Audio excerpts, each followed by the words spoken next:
¿Qué es la historia sino un catálogo de malentendidos? Un recuento de conquistas brutales, de imperios que se imponen sobre otros a sangre y fuego.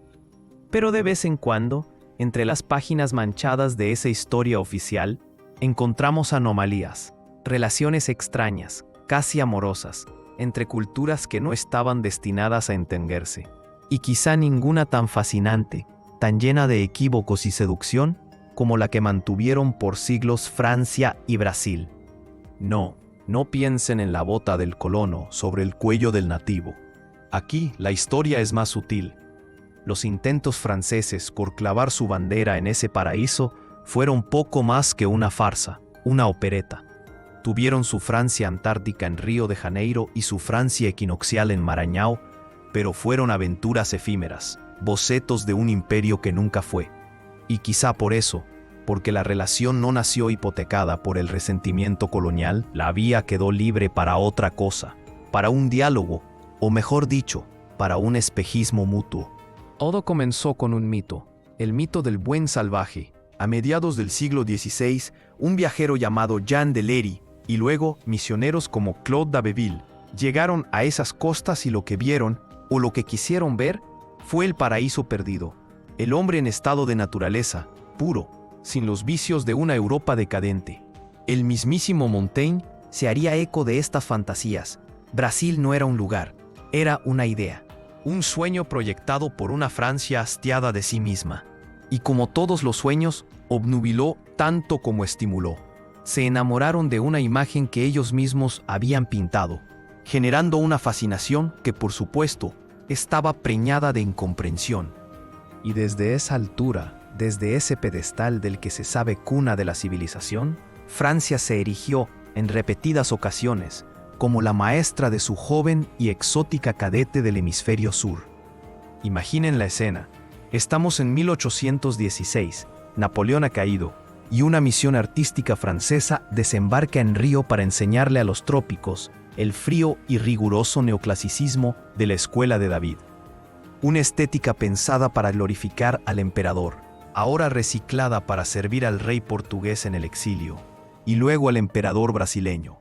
Una locura, un trasplante cultural a corazón abierto. Y sin embargo, funcionó. Ahí sigue en pie, en Río, la Maison France Brésil, como testigo de esa exitosa y extraña cirugía estética. Un siglo más tarde, en 1934, la historia se repite, pero con otras armas.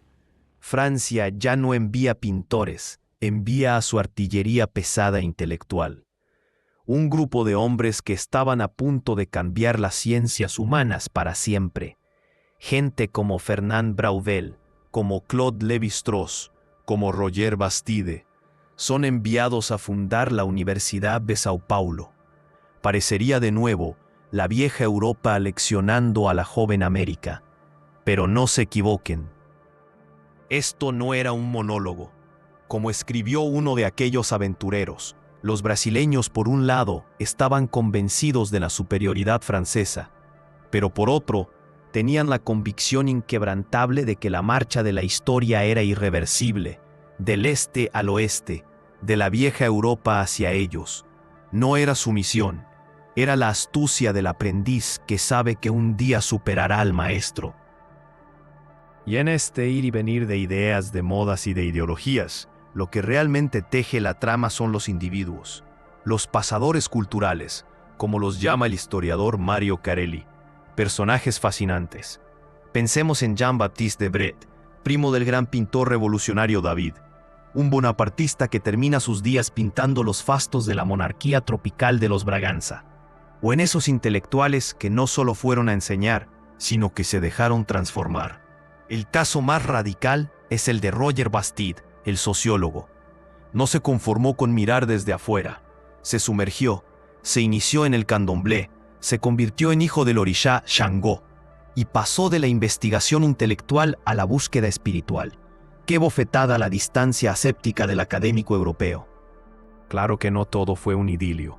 Por cada Bastide que cruzaba el puente, había un Gobineau, obsesionado con la pureza racial, aterrorizado por el mestizaje y predicando la urgencia de blanquear a la nación brasileña. el horror del europeo que no soporta una realidad que desborda sus categorías. O un Paul Claudel, el gran poeta católico, que llega a Brasil y queda tan apabullado por la naturaleza exuberante y sofocante que se olvida de que allí también viven hombres. Esa es la historia de este romance extraño, una historia de malentendidos productivos y de fracasos rotundos. Pero hoy parece que las tornas han cambiado. Hoy se observa una suerte de reequilibrio. Brasil ya no solo recibe, ahora devuelve el tributo, y lo hace no con la filosofía austera o el arte neoclásico, sino con la danza, con la música, con una arquitectura que le devuelve a Francia una lección de sensualidad y de vida. Quizá de eso se trata todo. Quizá el verdadero intercambio cultural no consiste en imponer tu visión del mundo, sino en permitir que la mirada del otro te transforme, en eso que llaman transvaluación, el retorno hacia uno mismo de una mirada que ha sido alterada para siempre por el contacto con lo ajeno. Una lección que nos dejó escrita como un testamento, un hombre que era en sí mismo la encarnación de ese diálogo, Mario Carelli, hijo de padre ítalo-brasileño y madre francesa. Un último y generoso pasador que entendió que las culturas no son fortalezas a defender, sino puentes a cruzar, una y otra vez, hasta que ya no sepas muy bien en qué orilla estás.